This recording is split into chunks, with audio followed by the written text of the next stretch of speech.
She's too broken to be loved, her mother said. The words carried across the great hall of Valdren, sharp and deliberate, meant to wound, meant to remind Serene of what she was, what she lacked, what she would never have. Among shifters, the wolf was everything: identity, power, worth. And Serene had none of it. No inner beast stirred beneath her skin. No flickering eyes when emotions ran high.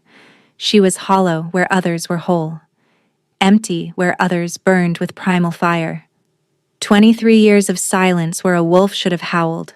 Her mother, Lady Vespera, had made certain everyone knew. Every noble family, every potential suitor, every whispered conversation in every corner of the realm. Her daughter was defective, cursed, a shell without a soul. So when the Alpha King arrived seeking a bride, Serene hadn't even been presented.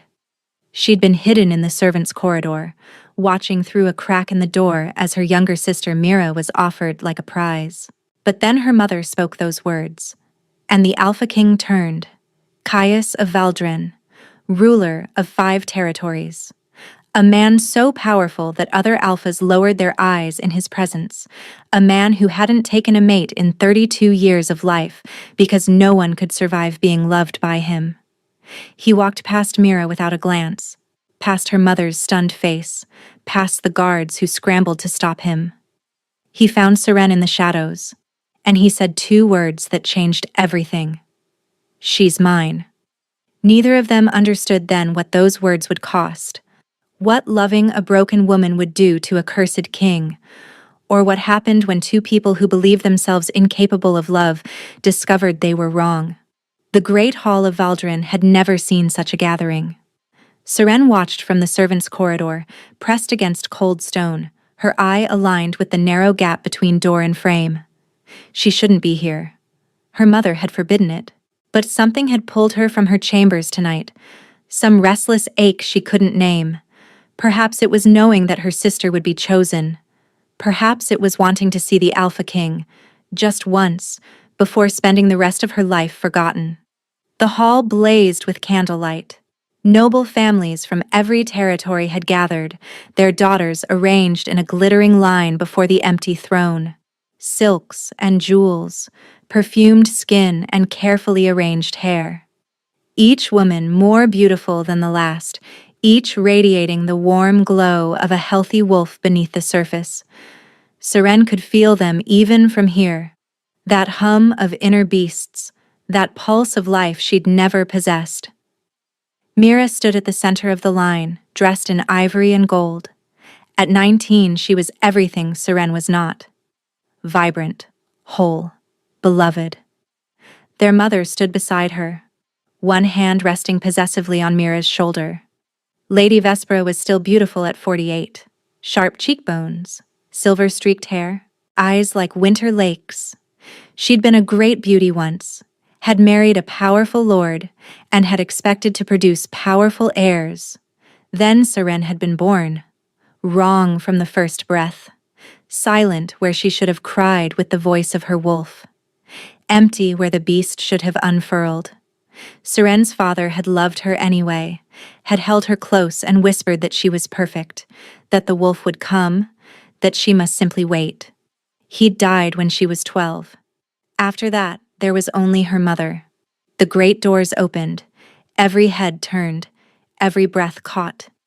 Even through the crack in the door, Serene felt it. A pressure in the air.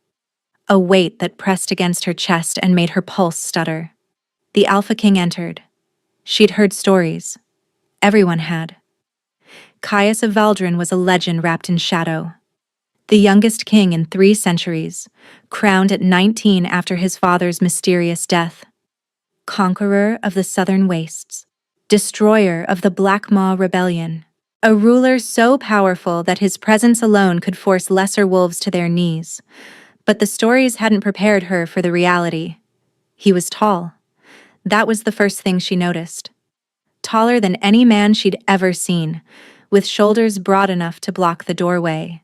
His hair was dark, almost black, falling past his collar in waves that caught the firelight. His jaw was carved from granite, his cheekbones sharp, his mouth set in a line that suggested he'd forgotten how to smile. But it was his eyes that stopped her breath. They were gold. Not the flickering gold of a shifting wolf, but solid, burning, permanent. As if his beast lived not beneath his skin but behind his gaze, watching, always watching. Those amber eyes swept the room. The noble daughters preened. Mira lifted her chin, letting the light catch her perfect features. Lady Vespera's smile sharpened with triumph. Caius walked forward. He passed the first daughter without slowing, the second, the third. His expression revealed nothing. His scent, Seren realized with a jolt, revealed nothing either. Where other alphas radiated dominance like heat from a fire, he was contained. Controlled. Cold. He stopped in front of Mira. Lady Vespera's smile widened. "Your Majesty, my daughter Mira is the finest—" "Where is the other one?" The words cut through the hall like a blade. Vespera's smile froze. "I beg your pardon, Your Majesty? You have 2 daughters." Caius didn't look at her. His wolf-bright stare remained fixed on some point past Mira's shoulder, seeing something no one else could see. "Where is the other?" Silence. Serene's blood turned to ice. "The other?" Vespera's laugh was brittle. "Your Majesty must be mistaken. I have only one daughter worthy of—" "I don't recall asking about worth." The king's voice was soft, terrifying in its softness. "I asked about location." "She's broken." The words spilled from Vespera's mouth, desperate, damning. "Too broken to be loved, Your Majesty. She has no wolf, no beast. She's empty, defective. She would bring shame upon. She's mine." The hall erupted. Gasps, whispers. Someone dropped a goblet, and wine spread across marble like blood. Lady Vespera staggered backward as if struck. But Seren couldn't move, couldn't breathe, couldn't think beyond those 2 impossible words echoing in her skull. "She's mine." The king turned. He walked toward the servants' corridor. Toward her. Seren stumbled back, her chest tightening with panic. He couldn't know. He couldn't possibly know she was here, hidden, watching. The door opened. Burning amber met her gaze. Up close, Caius was even more devastating, even more terrifying. His presence pressed against her like a physical force, and Seren felt her knees buckle. But she didn't fall. Something inside her, something that had been silent for 23 years, stirred. "There you are," the king said softly. And though Seren had no wolf, no beast, no power to speak of, she felt something ancient and sleeping crack open one eye. The carriage moved through darkness. Seren sat rigid on the velvet seat, hands clasped so tightly her knuckles had gone white. Across from her, the Alpha King sat in perfect stillness, his burning gaze fixed on her face. He hadn't stopped looking at her since they'd left. The scene in the great hall kept replaying in her mind, her mother's horror, Mira's disbelief. The guards who had tried to intervene, only to freeze mid-step when Caius turned his stare upon them. And then his hand, extended toward Seren in the shadowed corridor. She'd taken it. She still didn't know why. "You're afraid," Caius said. It wasn't a question. Seren's throat tightened. "Yes," she admitted. There was no point lying. He could probably smell it on her, the sharp tang of fear that made her feel more like prey than person. "Wouldn't you be?" Something flickered behind his eyes. "I don't remember what fear feels like." The words were strange, empty. Serene studied him in the dim light, searching for some clue to what he wanted from her. "Why me?" she asked finally. Caius tilted his head slightly. "Does it matter?" "It matters to me." For a long moment he didn't answer. His gaze moved over her face, her hair, her hands, cataloging her like she was a document he needed to memorize. Seren fought the urge to shrink away. "Your mother called you broken," he said at last, Too broken to be loved. Seren flinched. Hearing it again, in his voice, made it worse somehow. She wasn't wrong. She was. The certainty in his tone startled her. But that's not why I chose you. Then why? The king leaned forward. In the close confines of the carriage, his presence was overwhelming. Seren could smell him now.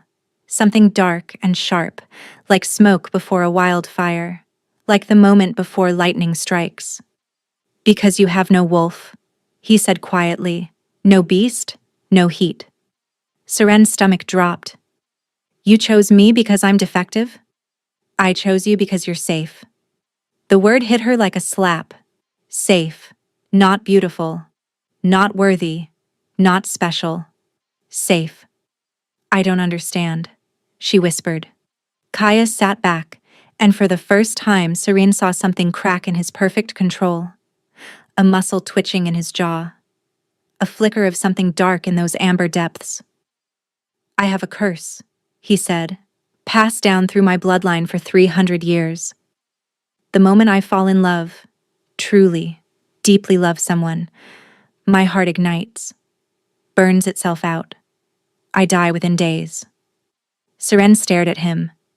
So you chose me, she said slowly, because you believe you could never love a broken, wolfless woman. Yes. The honesty was brutal, absolute, and somehow, perversely, it was exactly what Seren needed to hear. No false promises, no pretty lies, just the cold, clean truth. What do you want from me? She asked. A wife, a queen, an heir, if possible. Caius listed the terms like items on a treaty. You will live in luxury. You will be protected. You will want for nothing. In return, you will share my bed until you conceive, attend state functions, and never, his eyes hardened, never attempt to make me love you. Seren should have been insulted, should have been devastated. But all she felt was a strange, numb relief. Her whole life, she'd been told she was unlovable. Her mother had made sure she believed it. And now a king was confirming it as if it were a gift. If I refuse? She asked. You return to your mother. The words hung between them. Seren thought of Lady Vespera's face, the cold fury that would be waiting, the punishment for embarrassing her before the entire realm. She thought of the servants' corridor, the shadows, the years stretching ahead, invisible and alone. No love, she said quietly. No affection, no intimacy beyond what's required. Correct. You'll never care for me, never even pretend to care. I can't pretend. Something shifted in his expression, almost like regret. Even small affections are dangerous with this curse. Seren nodded slowly. She should feel devastated.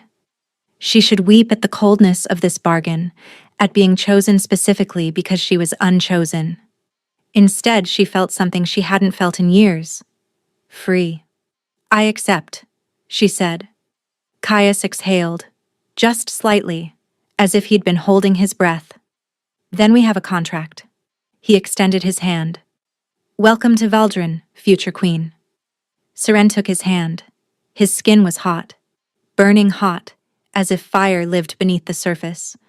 She gasped at the contact, and Caius's eyes widened fractionally before he pulled away. You're warm, Seren breathed. And you're cold. His voice had changed, rougher, lower.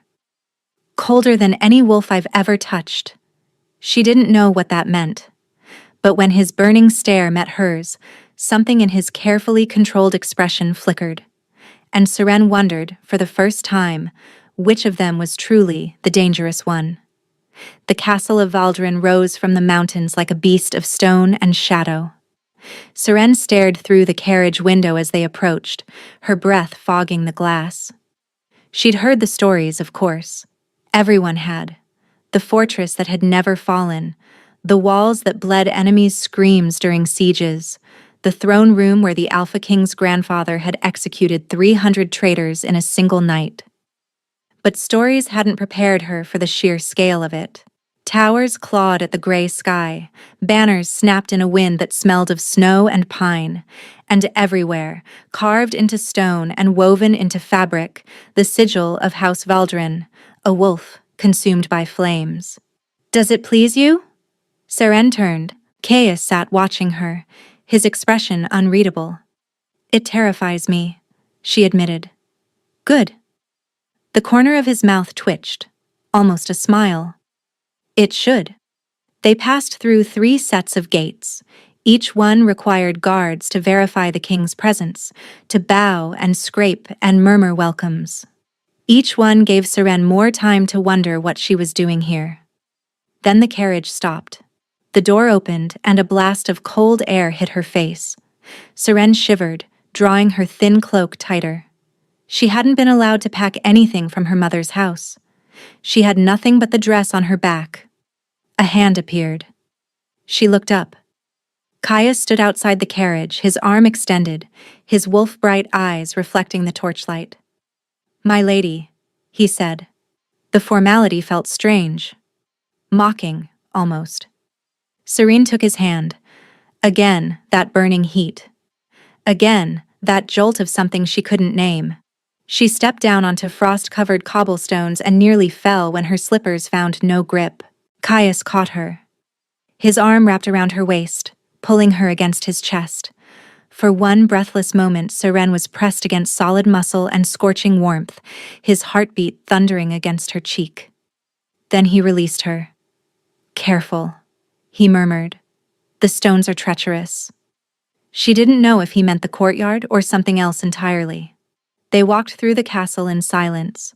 Servants bowed as they passed, their eyes curious, their whispers barely contained. Seren felt every stare like a blade between her shoulder blades. "They know," she thought. "They know I have no wolf. They can sense the emptiness in me." She lifted her chin. Let them stare. Let them whisper. She'd survived worse. Finally, they reached a door. Caius opened it himself, gesturing for her to enter. The chamber beyond was beautiful. A canopied bed draped in deep crimson, a fireplace already blazing, thick carpets covering the stone floor, windows overlooking the mountain range, the peaks dusted with snow. "Your rooms," Caius said from the doorway. "Servants will attend you shortly. Rest tonight. Tomorrow, we announce the engagement." Seren turned. "So soon?" "The realm needs stability. A queen provides that." His tone was businesslike, cold. "The wedding will be in 3 days." 3 days. Is that a problem? She thought of her mother, of Mira, of the life she was leaving behind. "No," she said quietly. "It's not a problem." Caius nodded once. He turned to leave, then paused. "One more thing." Seren waited. "You asked why I chose you." He didn't look at her. His voice was strange, distant. "I told you it was because you're safe." "Yes." That wasn't entirely true. Her blood rushed faster. Caius finally turned. His amber gaze burned in the dim light. "I also chose you," he said slowly, "because when I walked into that hall, something inside me woke up. Something that's been asleep for 32 years. Seren stopped breathing. "I don't know what that means," the king continued. "I don't know if it's dangerous, but I intend to find out." He left before she could respond. Seren stood frozen in the center of her new chambers, her mind reeling, her pulse racing. Something woke up in him when he saw her. A woman with no wolf, no beast, no power. What could possibly wake in the presence of emptiness? Unless, she thought wildly, unless I'm not as empty as everyone believes. The fire crackled. Shadows danced on the walls. And somewhere deep inside Seren, in the place where a wolf should have lived, something stirred again. Something that had been waiting. Something that was almost ready to open its eyes. Hours later, a servant brought her dinner. The woman was young, perhaps 18, with auburn hair and nervous hands. She set the tray on a table near the fire and curtsied deeply. "My lady, I'm Nell. I'll be attending you during your stay." "During my stay?" Seren asked. I thought this was to be my home. Nell's face flickered. Fear? Pity? Something in between. Of course, my lady, I misspoke. Seren studied her. What aren't you telling me? The servant's hands twisted in her apron. Nothing, my lady, only. Only? Nell glanced at the door, then quietly. The king has had fiancés before. Seren's blood chilled. And? None of them made it to the wedding day. The words hung in the air.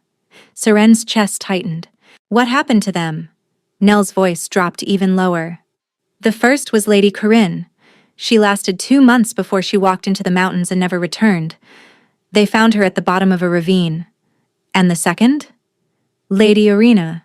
She made it further. Almost to the wedding day. But the night before the ceremony, she set fire to her chambers with herself inside. Seren's stomach twisted. There was a third? Nell nodded, her eyes haunted. Lady Thessaly. She was different. Stronger, people said. She actually married him. Married him? Then why? She died on their wedding night. Nell's voice trembled. The king's curse. When they completed the mating bond, his fire passed into her. Her body couldn't withstand it. They said she burned from the inside out, though there wasn't a mark on her skin. The room felt suddenly airless. The king carried her body out himself, Nell continued. He didn't speak for 3 months afterward. Some say he chose her knowing she might survive his heat. When she didn't, she trailed off.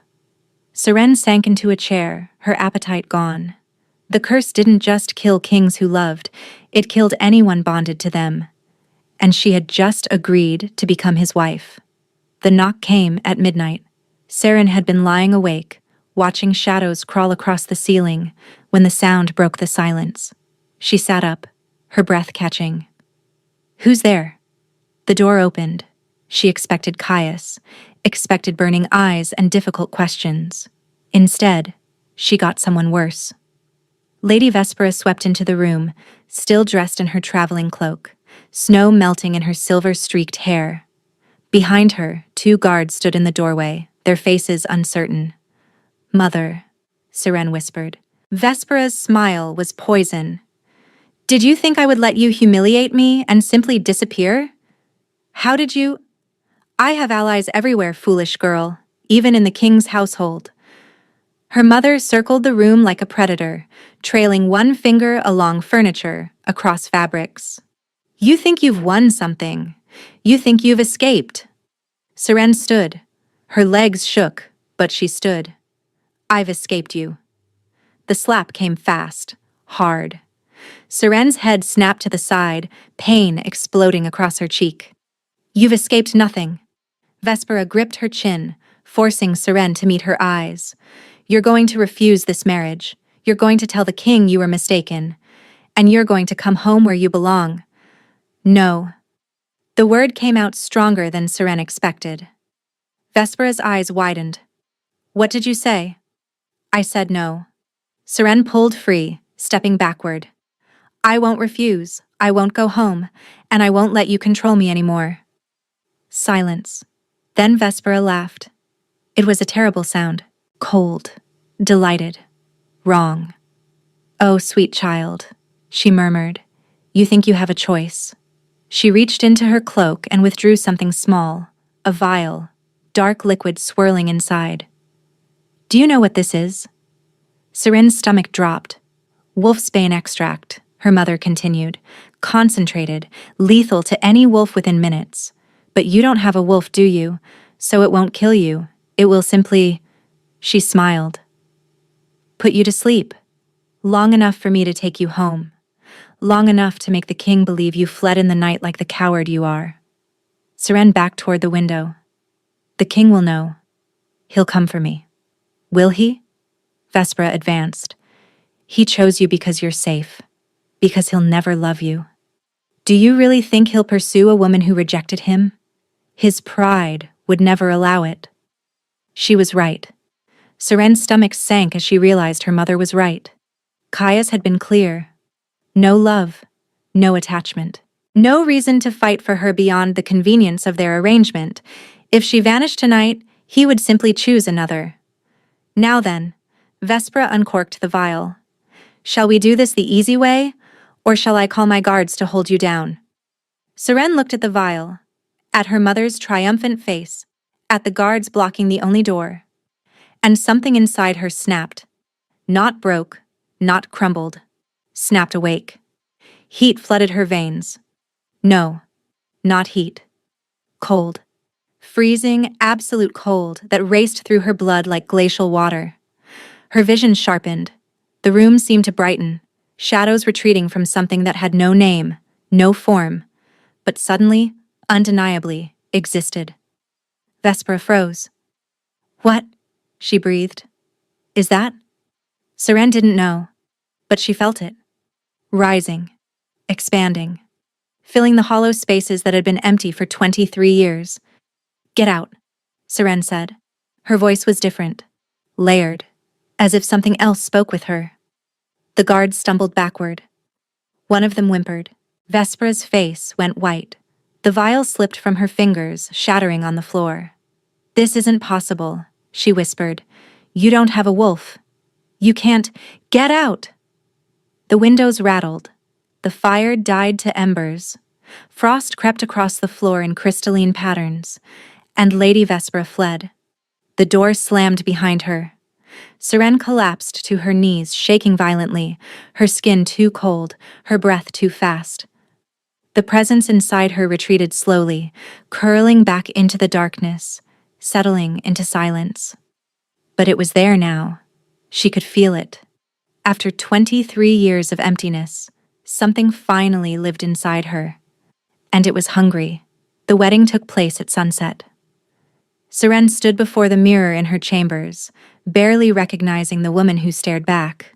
The gown was exquisite, deep crimson silk that clung to her body like a second skin, embroidered with threads of gold that caught the dying light. Her dark hair had been swept up, exposing the pale column of her neck. Rubies dripped from her ears and throat. She looked like a queen. She felt like a sacrifice. You're beautiful, my lady.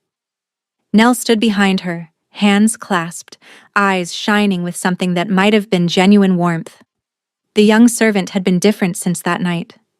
The night Seren's mother had fled. She looked at Seren now with a mixture of awe and fear that made Seren deeply uncomfortable. What happened to Lady Thessaly? Seren asked quietly. You said she burned from the inside, but she chose to complete the bond, didn't she? She knew the risk? Nell's face fell. She thought she was strong enough to survive it, my lady. She loved him, truly loved him, and she believed that love would protect her. It didn't. No. Nell's voice was barely a whisper. The king's fire it's not natural fire. It's curse fire. It feeds on love. The more she loved him, the more it consumed her. Seren stared at her reflection. The more she loved him, the more it consumed her. And Seren had agreed to share his bed, to let him mark her, to bond with him. My lady? Nell touched her arm. Are you well? I'm fine. Seren straightened her shoulders. Let's not keep the king waiting. The great hall of Valdrin blazed with 1,000 candles. Nobles from every territory had gathered, their faces hungry with curiosity. Who was this unknown woman the king had chosen? This wolfless creature plucked from obscurity? Seren walked the aisle alone. No father to give her away. He was long dead. No mother to bless her. Vespera had vanished after that night, recalled to her own territory in disgrace. No sister, no friend, no ally. Just Seren. And at the end of the aisle, waiting before the altar, the Alpha King. Caius wore black. Of course he did. The color seemed to absorb light around him, making his burning stare brighter by contrast. His face was carved from granite, beautiful and terrible, utterly expressionless. But when Seren reached him, when she stood close enough to feel the heat radiating from his body, she saw something flicker in those amber depths. Recognition. as if some part of him had been waiting for her without knowing it. "You came," he murmured, too low for anyone else to hear. "Did you expect me to run?" The others did. His jaw tightened. Eventually, Seren thought of Lady Corinne in the ravine, Lady Irina in the flames, Lady Thessaly burning from the inside out. "I'm not the others," she said. Something shifted in his expression, almost like surprise, almost like hope. The priest began the ceremony. The words washed over Seren like water. Ancient vows, binding promises, declarations of loyalty and devotion. She repeated them when prompted, her voice steady despite the trembling in her hands. And then came the moment. "You may mark your bride," the priest announced. The hall went silent. Among wolves, marking was sacred. The alpha would bite the curve of his mate's neck, leaving a scar that proclaimed ownership that bound their souls together across lifetimes. But Seren had no wolf to receive the mark. Caius stepped closer. His hand rose to cup her jaw, tilting her head to expose her throat. Serene's pulse spiked beneath his palm. "This will hurt," he said quietly, but only for a moment. She didn't flinch. "I'm not afraid of pain." His eyes darkened. "No, I don't think you are." He lowered his mouth to her neck. The bite was sharp, quick, searing. Serene gasped as heat flooded through her, not just pain but something else, something that raced through her veins like wildfire that made the cold presence inside her stir and stretch and reach toward his teeth. Caius jerked back. His face had gone pale. His breathing was ragged. He stared at her with an expression she couldn't read, confusion, alarm, and beneath it all, naked hunger. "What are you?" he breathed. Blood trickled down her throat. The wound burned like a brand. "I don't know," Seren whispered. "I thought I was nothing." "You're not nothing." His hand pressed against her neck, over the bite mark, over the blood. "You're something. Something I've never encountered." The priest cleared his throat nervously. "Your Majesty? The vows are complete. You may kiss your bride." Caius's burning gaze never left hers. "May I?" he asked. Such a small question, such enormous weight behind it. "Yes," Seren breathed. He kissed her. His lips were scorching. The heat of him surrounded her, consumed her, and pulled at something deep in her chest that she hadn't known existed. The presence inside her rose, reaching, yearning toward him with desperate hunger. And for one terrifying, glorious moment, Seren felt whole. Then Caius pulled away. His hand trembled where it still pressed against her throat. His breath came in sharp, shallow gasps. "Something's wrong," he rasped. "Caius." "The curse." His wolf-bright eyes blazed with fear. "It's stirring. Already. That shouldn't be possible." He stumbled back a step. "Your Majesty?" The priest moved forward. "Are you unwell?" Caius straightened with visible effort. His face smoothed into its usual mask, cold and controlled. But Seren saw what lay beneath now. She saw the cracks. "I'm fine," the king said flatly. "The ceremony is complete. Let the feast begin." He offered Seren his arm. She took it, and felt the inferno burning beneath his skin. The wedding feast passed in a blur of faces and false congratulations. Seren sat beside Caius at the high table, accepting well wishes from nobles whose eyes slid over her with barely concealed disdain. Wolfless, empty, broken. She could see the words forming behind their polite smiles. But she was queen now, and the king had chosen her.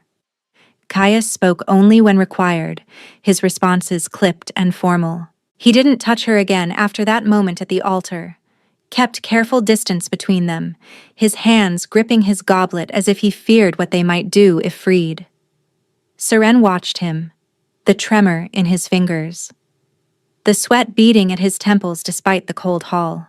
the way his jaw clenched every few minutes, muscles working as if he fought against something internal. The curse was stirring. He'd said it shouldn't be possible, that it took love, real love, to trigger it. And they didn't love each other. They barely knew each other. So why was his body already betraying him? "You're staring," Caius murmured without looking at her. "You're suffering," she replied. "It's difficult not to notice." His hand tightened on the goblet. "I'm fine." "You're lying." Finally, he turned to face her. Those amber eyes were fever bright, burning with an intensity that stole her breath. "Careful," he said softly. "Caring about my suffering could be dangerous, for both of us." "I don't care," Seren lied. "I'm simply protecting my investment. If you die, I lose everything." Something flickered across his face. Disappointment? Relief? She couldn't tell. "Smart woman," he said. "Hold on to that pragmatism. You'll need it." The feast ended at midnight. The wedding chambers had been prepared with excessive care. Rose petals scattered across the bed, candles filling every surface with soft, dancing light. Wine waiting in crystal decanters, every romantic detail designed for a night of passion between eager newlyweds. Seren stood in the center of it all, suddenly terrified. She'd accepted his terms. She'd agreed to share his bed, to give him heirs. But that had been abstract before. Theoretical. Now it was real. The door opened. Caius entered slowly, his movements careful. Controlled. He'd changed from his wedding clothes into simpler attire, loose shirt, dark trousers, but the effect was somehow more devastating, more human. He stopped several feet away from her. "You're trembling," he observed. "I'm not afraid of you." "That's not what I said." He took a step closer. "You're trembling. Not from fear." Seren's cheeks flushed. He was right. The trembling wasn't fear. It was anticipation, awareness, every nerve ending alive with the memory of his kiss, his bite, his burning hands. "We don't have to do this tonight," Caius said quietly, "despite what custom demands. You need an heir. Not urgently enough to force you." The consideration in his voice made something crack in her chest. This cold king, this man who swore he couldn't love, was offering her kindness she hadn't asked for. "I want to," Seren heard herself say. Caius went very still. "Be certain," he warned. "Once we begin, I don't know if I can control myself with you. Something about you affects me, affects the curse." "I know." "It could be dangerous." "I know that too." She stepped toward him. Caius didn't retreat, but his hands clenched at his sides, and she could see the effort it cost him to remain motionless. "Why aren't you running?" he asked roughly. "Every other woman I've touched has felt it. The heat, the danger, the wrongness of what I am." "Maybe I'm wrong too." Seren reached up, her fingers hovering just above his chest. "Maybe that's why you chose me." His hand caught her wrist before she could make contact. His skin was scorching, almost painful against hers. "This is madness," he breathed. "Yes." She pressed her palm flat against his chest. The heat slammed into her, not just warmth, but fire, rushing through the contact point, flooding her veins. The sleeping presence inside her surged in response, reaching toward him with desperate hunger. Caius groaned. His control shattered. He pulled her against him, his mouth finding hers with bruising intensity. The kiss was nothing like the ceremony. That had been careful, public, restrained. This was fire and need and something almost violent in its desperation. Seren wrapped her arms around his neck, rising on her toes, pressing herself closer. She couldn't get close enough. The cold inside her clawed toward his heat, wanting more, needing more. He lifted her. She barely registered movement before her back hit the bed, his body covering hers, his weight pressing her into the rose petals. His mouth traced down her throat, finding the bite mark he'd left earlier. "I should stop," he gasped against her skin. This is... I'm feeling... Don't stop. Her fingers found the laces of his shirt, pulling, tugging, desperate to feel more of his skin against hers. Caius helped her, yanking the fabric over his head, revealing a chest carved from muscle and marked with old scars.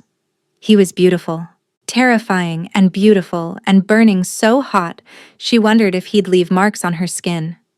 "You're cold," he said, hand sliding beneath her gown. "So cold it almost hurts." "Is that wrong?" "It should be." His mouth found a spot beneath her ear that made her gasp. "Every wolf runs hot. Every shifter I've ever touched burned against me. But you..." His teeth grazed her earlobe. "You're like snow, like ice, like something not entirely mortal." The words should have frightened her. Instead, they made the presence inside her purr with satisfaction. They moved together in darkness and firelight, learning the landscape of each other's bodies. His hands mapped her curves with fevered attention. Her fingers traced his scars with curious reverence. And with each touch, each kiss, each whispered breath, something built between them. Something that felt dangerously close to connection. Afterward, Seren lay in the circle of his arms, her cheek pressed against his chest. His heartbeat thundered beneath her ear, too fast, too strong, but he held her with a gentleness that contradicted his intensity.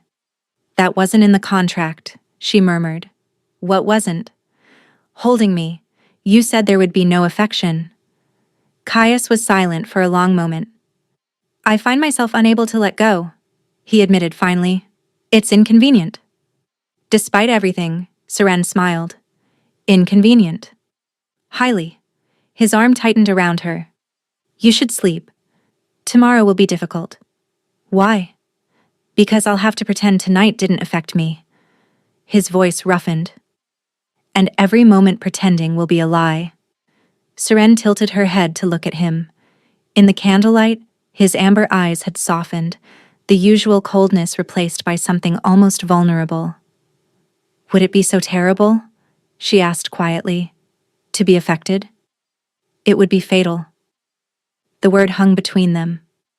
Seren lowered her head back to his chest and said nothing more. But as she drifted toward sleep, she finally admitted the truth she'd been avoiding. She was falling for him. This cold king with his burning curse and his impossible bargain.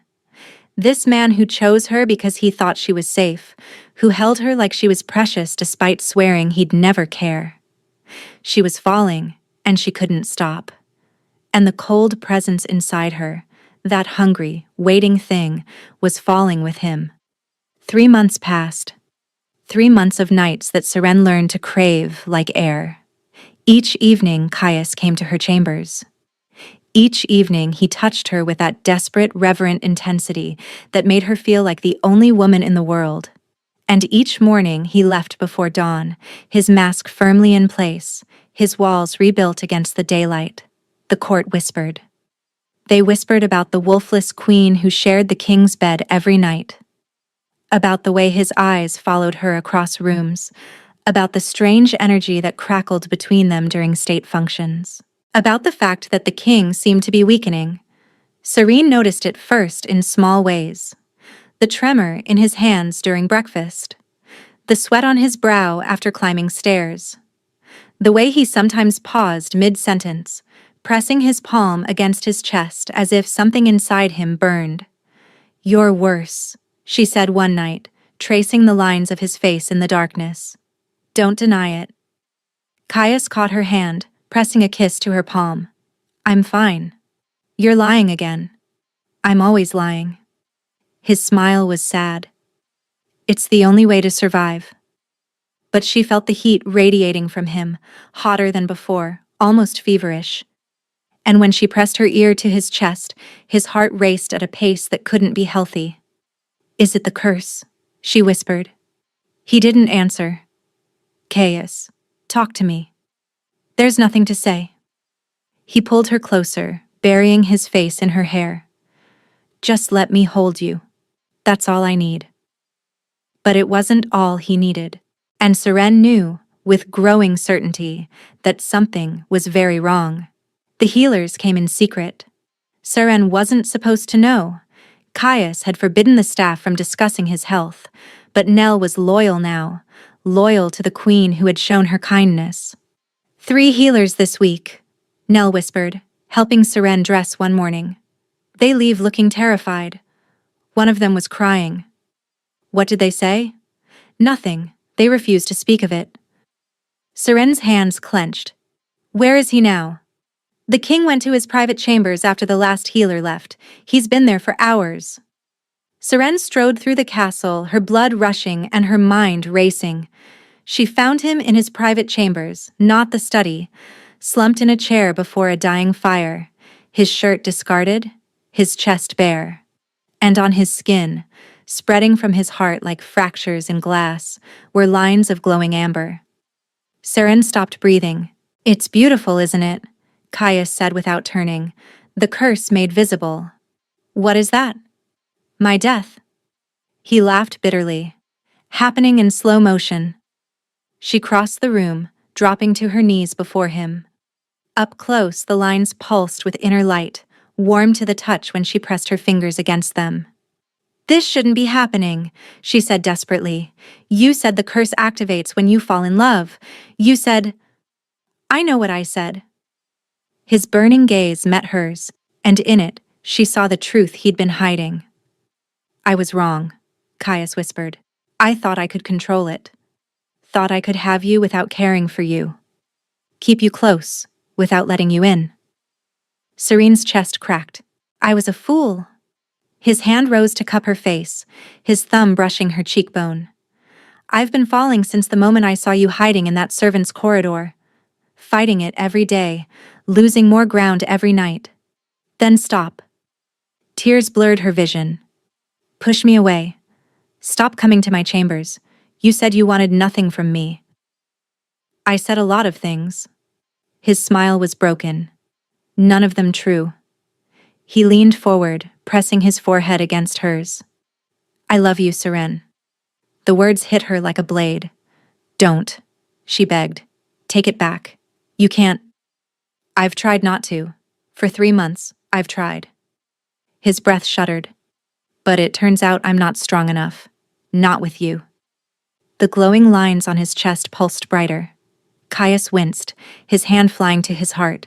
He doubled over, a strangled sound escaping his throat. Caius! She caught him as he collapsed, his weight bearing them both to the floor. His skin was blazing, hot enough to burn, hot enough to blister. The amber lines had spread, crawling up his neck, down his arms. Get help! Seren screamed. Someone help us! Guards burst through the door. Servants followed, their faces white with terror. But Caius gripped her hand with the little strength he had left. It's too late, he gasped. There's no cure. There never was. I won't accept that. Tears streamed down her face. There has to be something. There isn't. He was fading. She could see it. The light in his eyes dimming, the fire in his blood consuming him from within. But it was worth it. Loving you was worth it. Don't you dare die on me? She gripped his face, forcing him to focus on her. You don't get to choose me, make me fall for you, and then leave. That's not... She stopped. Seren? Caius's voice was weak. What is it? You made me fall for you, she repeated slowly. The presence inside her stirred. You made me fall, she whispered. And I never even noticed. Because she'd been so focused on him, on his curse, on his danger. She'd never stopped to wonder why she felt so drawn to him.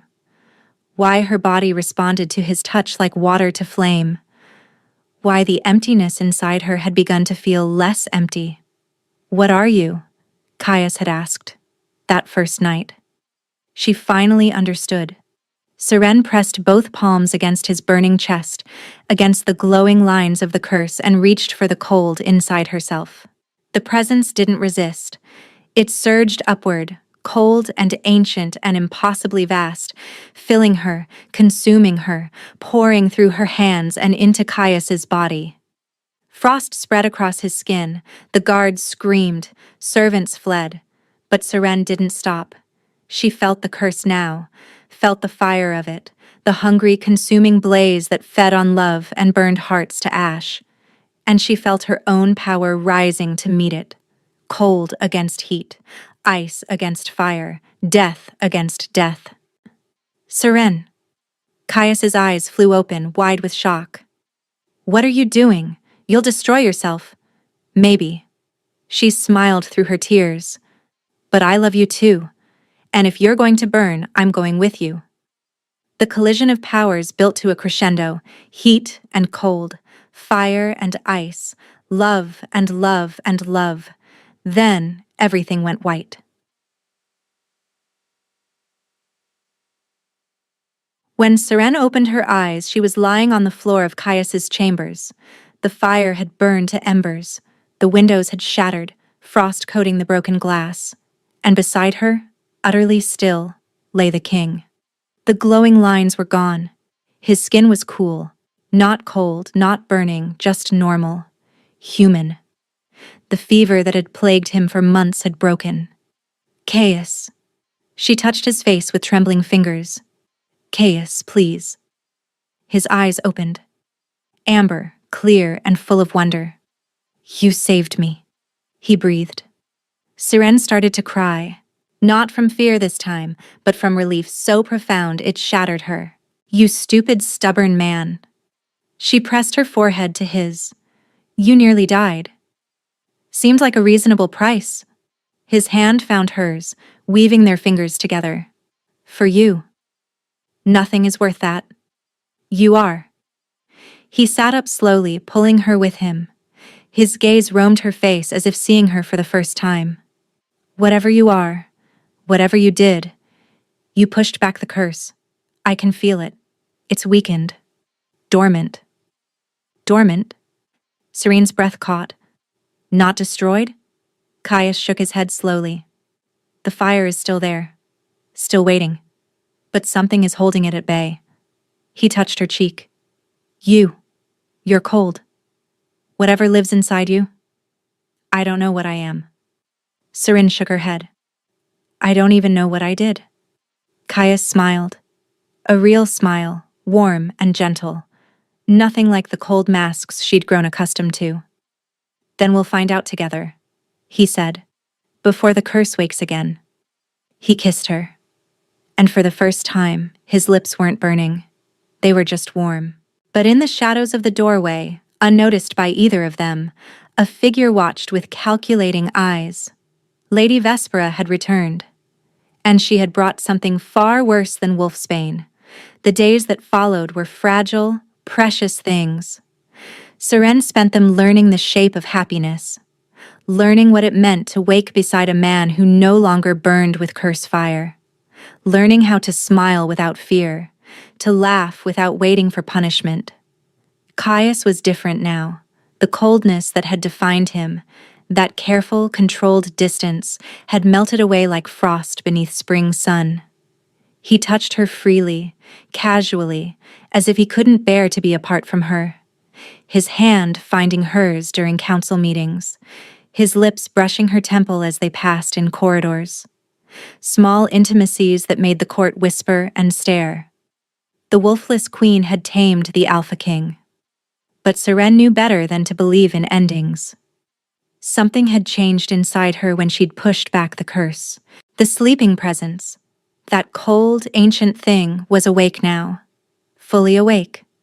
She could feel it coiled beneath her skin, watching through her eyes, waiting for something she couldn't name. And she still didn't know what she was. You're brooding again. Caius's voice pulled her from her thoughts.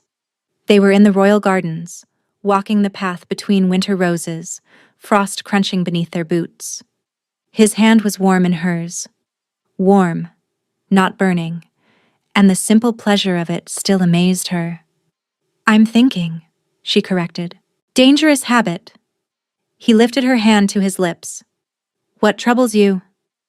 Everything. Seren stopped walking, turning to face him. The curse is dormant, but we don't know why. We don't know what I am, or where my power came from. My mother is still out there, plotting gods know what. and the curse could wake again at any moment. We'll handle your mother. Will we? Seren's voice sharpened. She got into the castle once. She'll try again. And next time, she might succeed. Caius's expression darkened. She won't touch you. I'll station guards. Guards didn't stop her before. The truth hung between them. Seren pulled her hand free, wrapping her arms around herself. The cold didn't bother her. It never had. But she needed the comfort of the gesture. I need answers, she said quietly. About what I am. About why I was born without a wolf when every other shifter has one. About why my touch can hold back curses that have lasted for generations. Caius was silent for a long moment. There might be someone who knows, he said finally. Seren looked up. Who? My grandmother. His jaw tightened. She lives in the northern mountains, a hermit by choice. She was there when the curse was first cast on our bloodline. If anyone understands what you did, what you are, it would be her. Hope flickered in Serene's chest. Will she see us? She'll see me. Caius's smile was grim. Whether she'll help is another matter. They left at dawn. The journey north took 3 days, through frozen forests and over mountain passes choked with snow. Caius insisted on traveling light, with only a handful of guards who remained at the base of the final peak. Seren understood why. Whatever secrets waited in those mountains, they weren't meant for public consumption. On the 3rd night, they reached the cave. It was carved into the mountainside, hidden behind a waterfall that had frozen into a curtain of ice. No path led to it. No markers indicated its presence.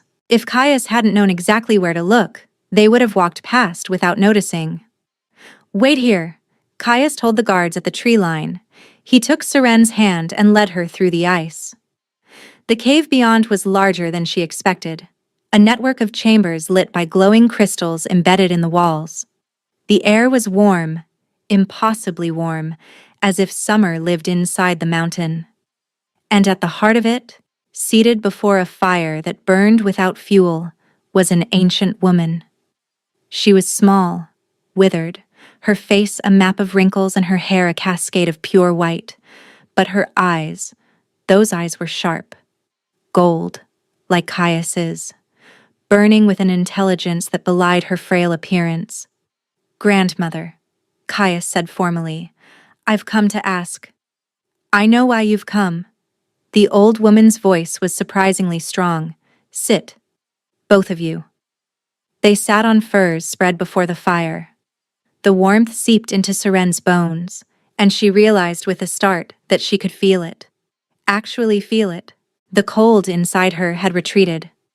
You pushed back the curse, the old woman said, studying Serene with those piercing eyes.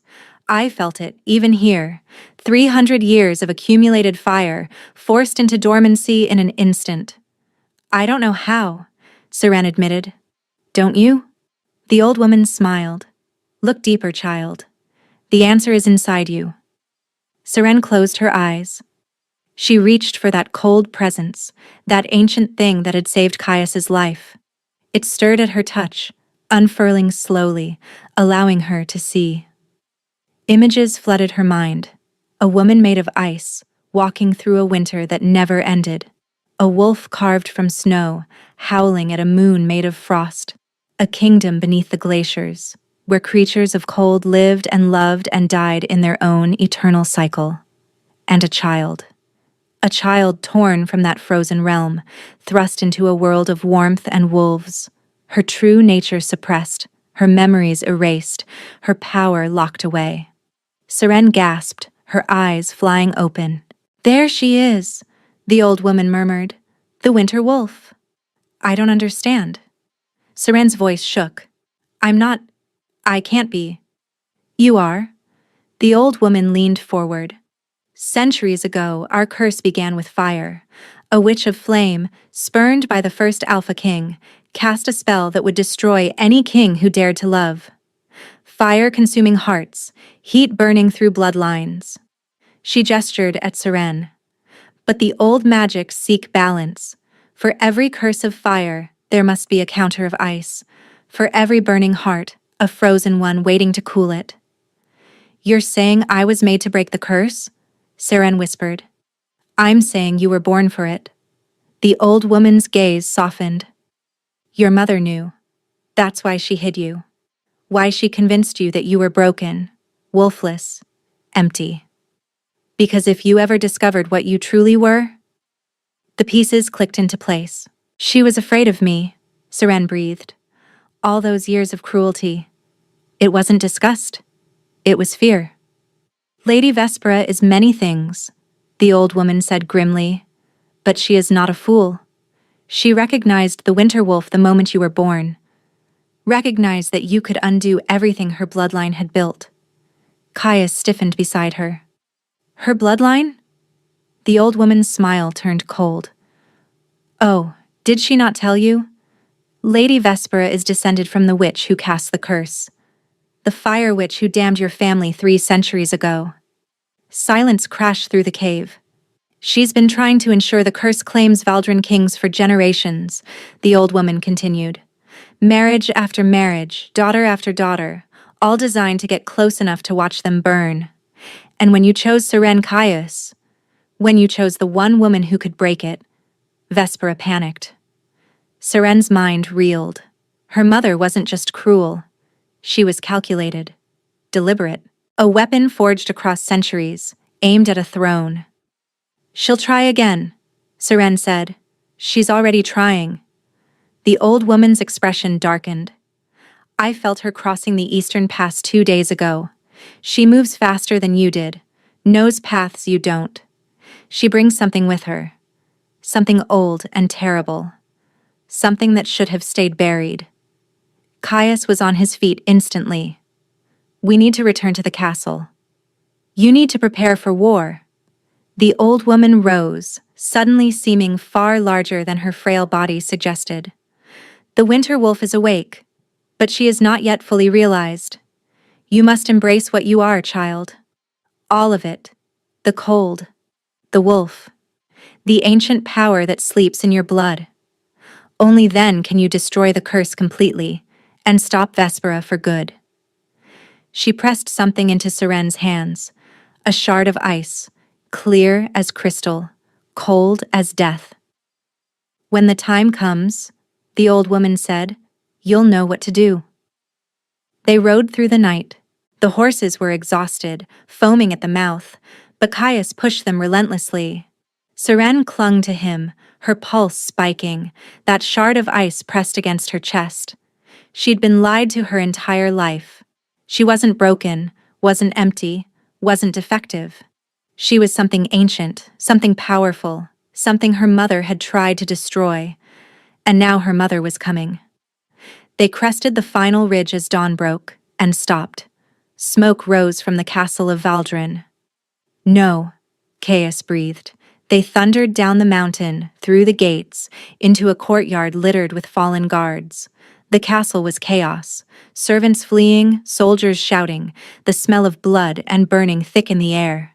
And standing in the center of it all, her silver-streaked hair wild, her eyes blazing with madness, was Lady Vespera. She wasn't alone. Behind her, towering and terrible, was a creature of living flame. A wolf made of fire, its body crackling and shifting, its eyes twin furnaces of rage. The fire wolf. The original curse, given form. Mother, Seren said.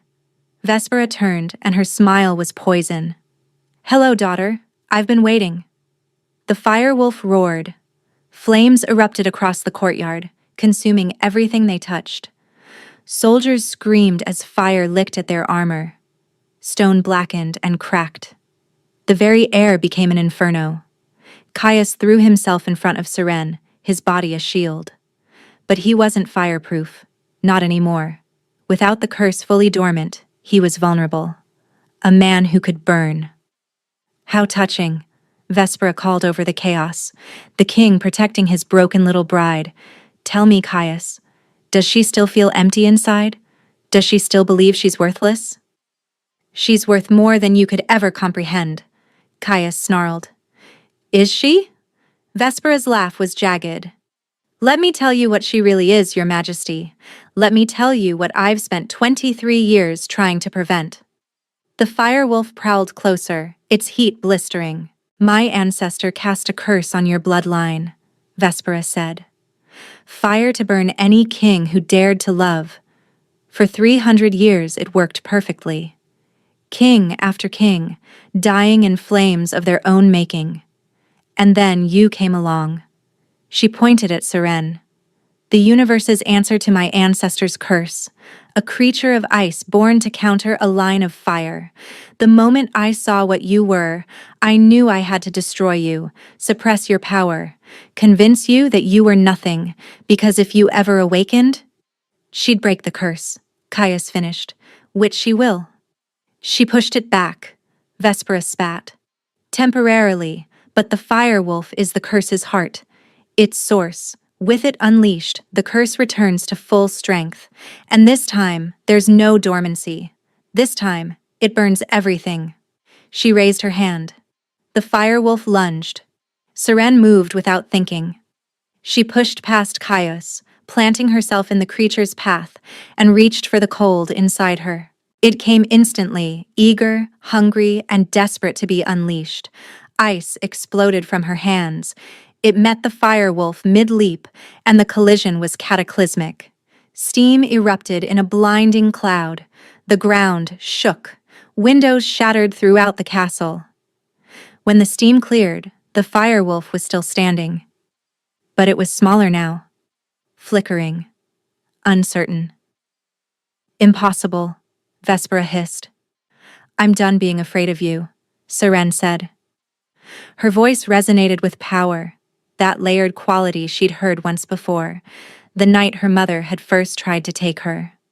I'm done believing your lies. She stepped forward. Ice spread from her footsteps, coating the ground, climbing the walls. You told me I was broken, empty, unlovable. Another step. The fire wolf retreated. You told me I had no wolf, no beast, no worth.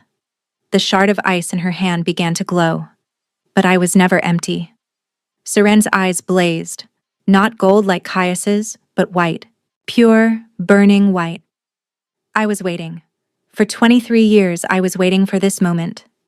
She remembered the visions the old woman had shown her, the kingdom beneath the glaciers, the woman made of ice, the wolf carved from snow.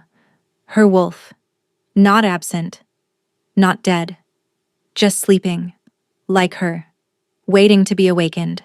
Seren threw her head back and howled. It wasn't a human sound. It was the cry of winter storms, of avalanches, of the endless dark between stars. It was the voice of something ancient and primal and utterly unstoppable. And from the depths of her soul, her wolf finally answered. Cold exploded outward. Frost consumed the courtyard in an instant, coating the fire wolf, climbing Vespera's legs, spreading across every surface in a crystalline wave. The temperature plummeted so fast that breath turned to vapor, that metal cracked, that the flames sputtered and died. The fire wolf screamed. It was a terrible sound, rage and pain and betrayal twisted together. 300 years of curse, of hatred, of burning, ending in a single frozen moment. Then it shattered. Fragments of ice scattered across the courtyard, glittering in the morning light. The curse was gone. Not just dormant, but destroyed. Unmade at its source. Vespera stood frozen, literally frozen. Ice encased her from toe to shoulder, leaving only her face exposed. Her eyes were wide with terror, her mouth open in a silent scream. Seren walked toward her. You spent my entire life trying to destroy me, she said quietly. You convinced me I was worthless. You nearly killed me with Wolfsbane. You tried to burn the man I love. She stopped directly in front of her mother. But I'm not going to kill you. Vespera's eyes widened. Death would be a mercy. Seren's smile was cold as her power. Instead, you're going to live. You're going to watch, as everything you tried to prevent comes true. The curse is broken. The Valdrin kings are free. And I am going to rule beside the man you tried to destroy. She leaned closer. Every day, for the rest of your life, you'll know that your own daughter was stronger than 300 years of hatred. That love defeated fire. That I won. She stepped back. Take her to the dungeons, Caius ordered. She'll stand trial for treason, murder, and conspiracy against the crown. Guards moved forward, chipping away enough ice to drag Vespera away. She didn't fight, didn't speak. Her gaze stayed fixed on Seren until she disappeared from sight. Then it was over. Seren's knees buckled. Caius caught her before she hit the ground, his arms wrapping around her, his face pressed into her hair. You did it, he breathed. You saved us all. We saved each other. She was trembling, not from cold, never from cold, but from the enormity of what had happened. That's how it works. He pulled back to look at her face. His amber eyes were shining. I love you, he said. The words didn't trigger flames or fever or death, just truth. I love you too, Seren whispered. He kissed her, and for the first time in 3 centuries, the Alpha King of Valdren loved without fear. 1 year later. The great hall of Valdren had never looked more beautiful. Banners of crimson and silver hung from every rafter. Flowers carpeted the floor. Nobles from every territory had gathered. Not for a wedding this time, but for something even more significant. A coronation. Seren walked down the aisle, her head held high. She wore white this time, a gown of crystalline silk that shimmered like frost. Her dark hair flowed freely down her back, and on her brow, catching the light, sat a crown of ice that never melted. Caius waited at the throne. He was smiling, that warm, genuine smile she learned to coax from him over months of love and laughter. The coldness was gone entirely now. In its place was a man who laughed easily, loved freely, and looked at her like she was the only person in the world. She climbed the steps to join him. Ready? He murmured. Always. The priest spoke the words of coronation, ancient vows binding Seren to the realm. She repeated them clearly, feeling their weight settle onto her shoulders like a mantle.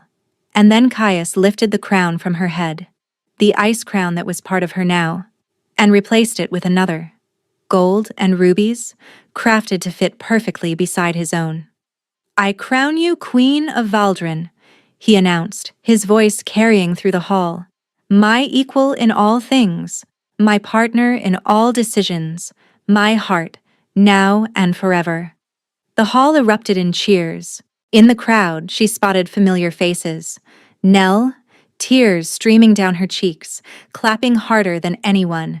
The guards who had stood with them during the final battle. Council members who had once doubted her, now bowing with genuine respect. And near the back, standing alone, her younger sister, Mira.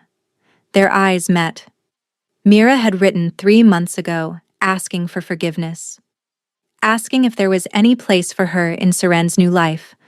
Seren had invited her to the coronation. It was a start.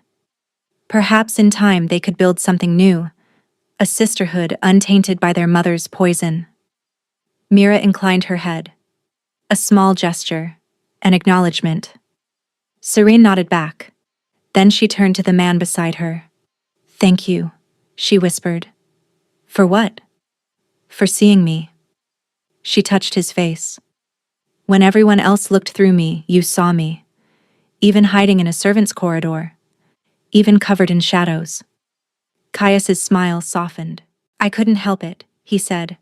Something in you called to something in me, winter recognizing fire, ice finding flame. He pulled her close. We were made for each other, Seren. I know that now. Whatever force shaped you, whatever power created me, it was building toward this moment. Toward us. Toward us. He kissed her then, in front of the entire realm, in front of gods and mortals and everything between. In the dungeons far below, Lady Vespera sat in her cell, surrounded by walls of ice that never melted. She would live a long time, Seren had made sure of that. Long enough to watch her daughter rule. Long enough to see the realm flourish. Long enough to understand, truly understand, the magnitude of her failure. Some fates were worse than death. This was one of them. Months later, Seren stood in the gardens, her hand resting on the swell of her belly. The child inside her stirred, not with fire, not with ice, but with something new. Something that was both and neither. A bridge between powers, a union of opposites. Caius's hand covered hers. "Do you think she'll have your eyes?" he asked. "She?" Seren smiled. "What makes you so certain?" "A feeling." He kissed her temple. "The same feeling that led me to that servants' corridor a year ago." "And what does that feeling tell you about our daughter?" Caius considered. "That she'll be extraordinary," he said finally. "That she'll be loved. That she'll never, ever believe she's broken." Seren leaned into him, watching the sun set over the mountains of Valdren. Her mother had said she was too broken to be loved, but her mother had been wrong, because sometimes the broken pieces fit together in ways no one expected. Sometimes the empty spaces were just waiting to be filled, and sometimes the woman everyone dismissed as worthless turned out to be the most valuable of all. Seren closed her eyes. She could feel her wolf now, that presence of winter and snow, curled contentedly inside her. She could feel her husband beside her, warm and steady and utterly devoted. She could feel her daughter growing, a promise of futures yet to come. "I love you," she said, and meant it with every fractured, mended, perfect piece of her heart. Thank you for listening to this story. If you enjoyed it and would like to support the channel, please subscribe, leave a comment, and share with someone who loves romance. Your support means everything. Let me know what you thought in the comments below. I read every single one, and they mean more than you know. Until next time.